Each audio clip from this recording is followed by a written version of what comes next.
guys. Okay, so we are at Home Depot with Lily and Luka. So a couple of things that I want you to know as far as taking the dogs out. To be honest, they're doing fantastic. As long as you get the idea behind practicing using pops and stops, and you're healing using your slip lead properly, you're really not going to have a hard time with them. They're really good. But you have to make sure that you are a leader for them. If you let them just take control and you're constantly just correcting behaviors, you're not being a leader for your dog. You're just telling them you're doing something wrong, you're doing something wrong, you're doing something wrong. But you're never showing them what you want them to do and how to do it right. So when you do that, you're becoming a leader. So perfect example, heel was right there. I turned, they started to go in front of me, and I turned, and they didn't notice it, right? If I turn and they don't notice, wait for that distraction. Right, so right there, they're clearly ahead of me, right? So if I turn, luckily, Lily saw, which kind of helped Luke to realize too. Hey, girl, Lily. Okay, yeah, so when we do turns, you're telling them you're not paying attention. So I'm not going to choke up on my leash and clam up, right? They got to the end of the leash and they felt pressure. So what I do is this little tiny pop to basically say, pay attention, right? So Lily got slightly ahead there. So again, I've said this in other videos, you're going to learn to use different fingers. Heel, Lily, Luka, good. I try and keep Lily on the outside. Just I've found that works best. So that's my professional opinion, is keep Lily on the outside, keep Luke on the inside. He's the one that gets a little bit more distracted, so you have him a little bit closer. Plus, when you do turns with Lily on the inside, heel. When you do turns with Lily on the inside, so when she tries to go to the inside, I just kind of heel. So pop and move, right? So if they stop to sniff something, and we give into that, you're telling them you can take control, you can do what you want, you can sniff when you want, right? So just letting Luka just go away like that is telling him you can do what you want and I'll just correct things I don't like. That's not how you want to go about walking your dog. You want to think of it as, I'm going this way and my dog needs to learn to follow me, not I'm here with my dog and they can go where they want and I'll tell them they're doing it wrong. Oops, I'm just adjusting there.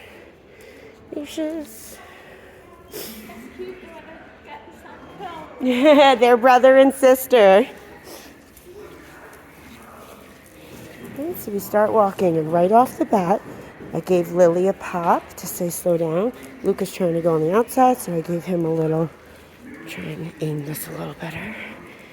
All right, so I have no pressure, and I'm telling them to walk with me. Now, if we just keep going in a straight line, they're going to take the lead, right? So instead of clamping up on your leash when they turn, you want to have that loose. Lily, Luka, little tiny pop just to say you're not paying attention.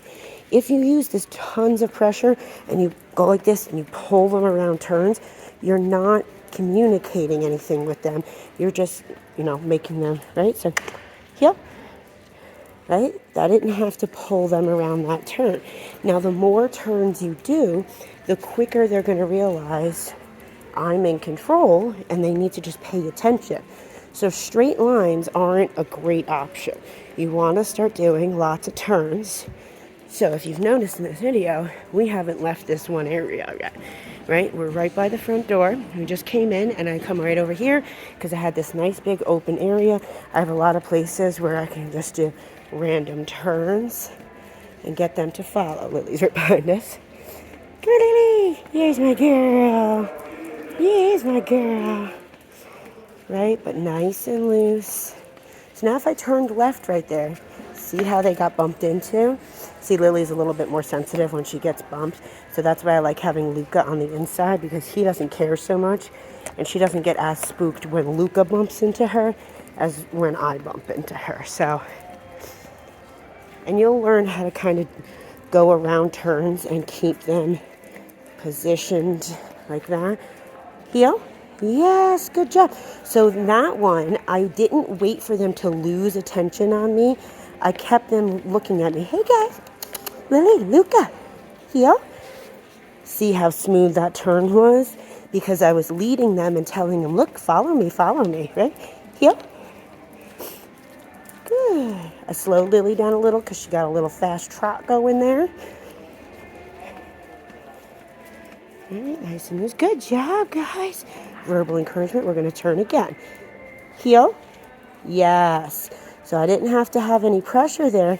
I just said heel, and they follow through. Okay, heel. Now, eventually, you don't even want to have to say heel all the time. That's not your goal, is to just say it once, right? But you can say their name, right? It's just a little bit longer with having two dogs, so that's why I say heel with them. Normally, I'd be like, Luka, Luka, good, Lily. But you can do that. Lily, yeah, good, come in.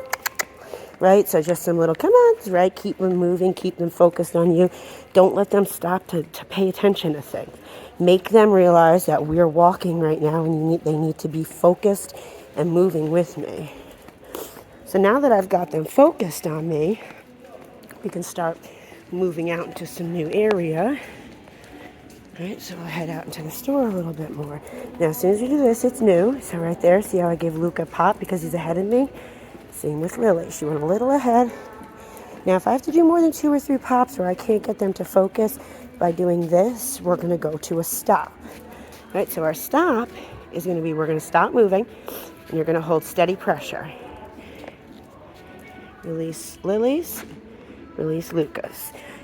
So another hint, now this is hard with holding the camera, but what you can do is hold them in separate hands when you stop so that you can apply pressure with this one, and then whichever one sits you can release until you get better with working with 2 leashes in one hand, because that takes some practice. But again, see how I kind of control this one with the pinky. I give kind of 2 fingers to each. This is great. The closer we are to objects, the more it's going to be tempting for them to want to pull towards them. Heel. So when you go out to stores, you don't want to just go when you need to go to get something. You need to go and practice. So if there's places that you know you're going to want to take them, those are places where you're going to need to know, okay, we need to go and do homework and practice just walking through these stores when I'm not going to focus on anything else but the dogs. Yep. Like what I do. Right, so this is great. They're doing really good. Right there, a little too fast. Lily, Luka. Lily, Luka. So I added some spatial pressure there. Good, Lily. Luka. So I released Lily, but not Luka. Luka. Good boy.